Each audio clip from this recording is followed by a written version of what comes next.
Assalamualaikum warahmatullahi wabarakatuh. Madayaw, umayong adlaw kaninyong tanan. Magandang araw sa inyong lahat. The Office of the Vice President is deeply concerned about the welfare of Filipinos working and living in the Middle East as hostilities continue to escalate. As a nation, we should come together in prayer for the safety of our kababayans, even as we hope for the expeditious and peaceful end to the conflict. Sa ating mga kababayan sa Middle East, napakahalaga ng inyong kahandaan ngayon higit kailanman. Umiwas sa fake news, disinformation, at misinformation. Tiyaking nagmumula sa mapagkakatiwalaang media group ang mga impormasyon hinggil sa mga kasalukuyang pangyayari.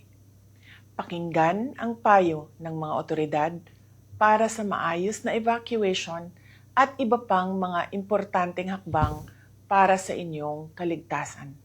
Higit sa lahat, manatili tayong mahinahon at matatag.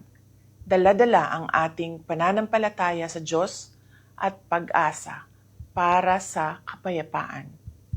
To all the governments involved in the conflict, we hope that you will always uphold the norms that safeguard humanity during these challenging times.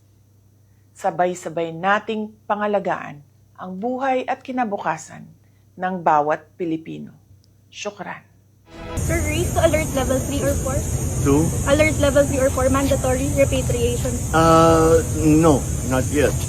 We generally leave it to each individual or each family to decide for themselves whether or not they feel safe or whether or not they would like to be evacuated. Sir, the expected impact is higher oil prices here. How are we bracing for that, sir? Well, again, we're starting already with the assumption that the oil prices will in fact go up, and I cannot see how it will not, because the Straits of Hormuz will then be blocked if it escalates. The oil cannot come out of its sources, so the prices will certainly be affected. So the subsidies that we have always given, fuel subsidies, that we gave to, I remember, if you remember during the pandemic, lalong-lalo na yung mga nagpapasada, yung mga parmehan na buhay naman sila, bigyan natin ng fuel subsidies. Now we will have to do the same for those who are severely affected, stakeholders, by any instability in the price of oil. Yes, it's a serious problem. Hello, magandang umaga po sa inyo ha. Nako po, ang pag-usapan natin ngayon, no? Dapat pa bang mamulitika ang Marcos Jr. sa panahon na nangyayaring gera sa gitnang silangan? Obvious ang answer po dyan, hindi na kinakailangan. Bakit po? Nako, napakadami pong pagsubok, no? Unang-una, yung repatriation, yung pagbabalik ng ating mga kababayan dyan sa gitnang silangan, lalong-lalo na sa bansang Iran at sa bansang Israel. Ang nakakalungkot po, samantalang ang iba't ibang mga bansa na maraming mga nasyonal sa Iran ay nagpapauwi na ng kanilang mga kababayan, wala pa pong hakbang na ginagawa ang ating gobyerno. Ang sabi nga ni Marcos Jr., voluntaryo lang daw ang mga Pilipino na bibigyan assistance kung gusto umalis ng Iran. Sos Mariosep naman, all-out putukan na voluntaryo pa rin. Ano ba yung mga bansa na nagsisimula na ng repatriation? No? India, ayan na po. Yan po ay isa-isa na lang linalabas ang kanilang mga kababayan. Ginagamit muna ang land routes, no? Hanggang sila ay makasakay ng eroplano. Nandyan din po ang China, no? Ang China po ay talagang nag-mandatory na ata, no? So po pwede nang inuwi na nila yung kanilang mga kababayan at ginagamit din nila yung mga land routes, no? Gaya ng Azerbaijan at saka yung mga ibang countries na malapit sa kanila. Australia, nagsimula na rin po magpauwi ng mga tao at talagang by groups inuwi na nila away from Iran. Ganyan din po ang ginagawa ng New Zealand, Japan at ng Pakistan. Pero ang Pilipinas, ayun po, nasa kangkungan pa rin. Bakit?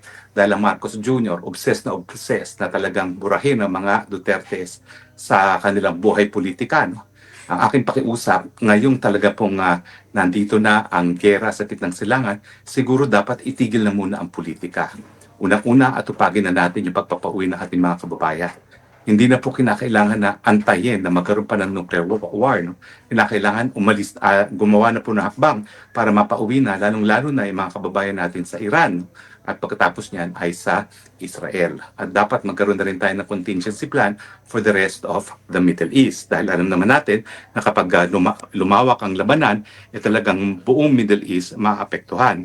Now, ilan ba ho talaga yung mga kababayan natin sa Middle East? No? Nako, milyon-milyon po siguro yan, no? Dahil sa napakadami mga manggagawa na naririyan. No? So, kailangan may plano na tayo, hindi lang paano mapapauwi yung mga taga-Iran. Actually, hindi lang plano ang kinakailangan na ngayon. No?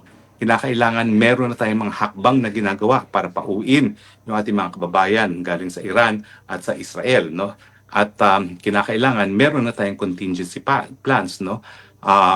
Para sa mga kababayan naman natin doon sa mga karating na bansa ng gitnang silangan. Now, bukod po dun sa repatriation, yan pa yung sinasabi ko nga, no, yung langis na natin kukunin. No?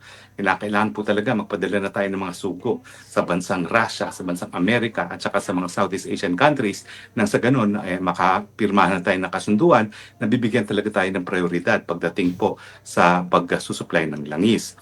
Tanggapin na po natin na talagang tataas ang presyo ng langis dahil dito sa digmaan nito at kinakailangan imbis na impeachment ang atupagin ng Kongreso, bumuo na ng supplemental budget. Although wala pa pong bantao ng budget na hinihingi, siguro po pwede nang ipasok yan sa supplemental budget at magkaroon na ng sakripisyo ang mga kurakot ng mga politiko natin na itigil muna ang kurakot nila nang sa ganun, maibuhos ang kaban ng bayan para sa subsidiya pagdating sa presyo ng langis. No? Dahil sigurado po, baka madoble o matriple ang presyo ng langis. No? At kapag nangyari po yan, tepok tayong lahat dahil ang langis po at ang gasolina ay kinakailangan sa lahat ng aspeto ng ating buhay. So kinakailangan po yung budget siguro na isusumite sa July mag-include na ng napakalaking provision para nga sa subsidiya, lalong-lalo na sa presyo ng langis. No? At bukod pa po dyan, ayun na nga po, no, kinakailangan talaga siguro mag-imbak na tayo ng mga bigas. No? Dahil yan naman ang pinaka-importanting kakainin natin. Dahil kapag tumaas talaga ang presyo ng langis, pwedeng tumigil ang mga produksyon. No? So kinakailangan masigurado natin na at least yung mga warehouses ng gobyerno ay puno ng mga makakain natin. No? Well, ang sinasabi ko lang naman po, obsessed na obsessed pa rin ang gobyerno ni Marcos Jr. dyan sa politika, yung pagpapaalis kay Inday Sara sa pwesto sa pamamagitan ng impeachment. Pero sana naman po, ngayon naman, atupagin muna nila yung mga pangangailangan ng bayan. Ngayon tayo po ay testigo ngayon at ma-involve sa malawakang gera. Now, ang possibility po talaga ng World War dyan ay dahil nga magkakampihan. Alam naman po natin na ang Israel ay suportado ng bansang Amerika at ang Iran ay po pwede magkampihan ng bansang mga Muslim. Bagamat, meron po kasing dalawang klase ng pagiging Muslim, yung Sunni at Shiite, at hindi sila nagkakasundo. No? At nagkataon naman po na yung pinakamalaking at pinaka-influential na bansa din ng Muslim ay hindi pareho ng pananampalataya ng Iran. No? Sila po yung dalawang Sunni at Shiite. Pero kapag naman po nagkaroon na ng putukan laban sa Israel, sigurado naman po baka panandali makalimutan nila yung hindi nila pagkakasunduan at tuluyan na silang magkampihan. So pag nagkampihan po yan, asahan natin ang China at Russia naman ay papanig naman dito sa mga bansa na tumatayo laban sa Amerika at sa Israel. No? At syempre tayo po, meron tayong siyam na EDCA bases. Kapag talagang nagkaroon na ng World War III, sigurado po tayo makakaladkad sa gera kasi tatargetin na ng kakampi ng China o China mismo ang mga EDCA bases sa Pilipinas na siyam po yan. No? Hindi lang po yan isa, hindi dalawa, kundi siyam po yan. So siguradong tatargetin nila yung mga base militar natin na ginagamit ngayon ng mga Amerikano. No? So kinakailangan din po ng contingencies, no? Dahil hindi naman po 100% accuracy mga bomba. Nabuti sana kung lahat ng bomba ay tatamaan lang yung mga Amerikano mga base militar. Pero may posibilidad po na sumablay yan at tumama doon sa mga komunidad na nakapaligid doon sa mga EDCA bases. So kinakailangan yung mga lokal na pamahalaan doon sa mga areas na kung saan may mga ginagamit na military bases ang mga Amerikano, maghanda na rin. Siguro po magkaroon ng declaration na yung mga areas na talagang nakapaligid sa mga base militar dapat ma-evacuate muna dahil yan po talagang unang-unang tatamaan kapag tayo po ay nakaladkad sa gera. Well, malungkot po talaga ang aking prognosis, no? Dahil yan nga pong ginawa, no? Ang ating Marcos Jr. Sa kanyang kagustuhan na makuhang suporta para sa kanyang patuloy na pamamahala bilang presidente sa mga Amerikano ay talagang naging sunod-sunod na sa mga Amerikano, pinagamit ating teritoryo at hindi lang naman po banta sa ating seguridad ngayon yung issue ng Taiwan, bagamat nandiyan pa rin yung Taiwan. Kapag nagsabuatan po, kapag nagkampihan dito sa gitnang silangan, no, sa gera sa gitnang silangan, sigurado po na ang China hindi naman kakampi sa panig ng Amerika. No? Kakampi po yan sa panig ng mga bansa na tumitindig laban sa Amerika at sa Israel. Pero siyempre, ang inaasahan natin, ang bansang Russia at China, sana sila ay pumasok at sila na mag-mediate dito. Dahil talaga naman pong wala talagang mabuting mangyayari sa kahit kanino kapag natuloy po ang putukan. Sana po maging effective mediator sila at sana po matutunan ng Pilipinas na tayo pumanig sa mga bansa na ayaw ng hidwaan. Na wala naman kasi tayong interest na kinakailangan itaguyod, no, para magkaroon ng gera. Ang interest natin sa sakit ng silangan ay magkaroon ng kapayapaan dahil ang dami natin mga kababayan na naghahanap buhay dyan. At bukod pa dyan, 90% nga ng ating langis at gasolina ay nanggagaling dyan sa gitnang silangan. So kinakailangan natin dyan ay kapayapaan, hindi po gera. No? At suportahan sana natin ang papel ng China at ng Russia kung sila nga ay tatayong mediators, no? Para magkaroon ng kapayapaan dyan sa gitnang silangan.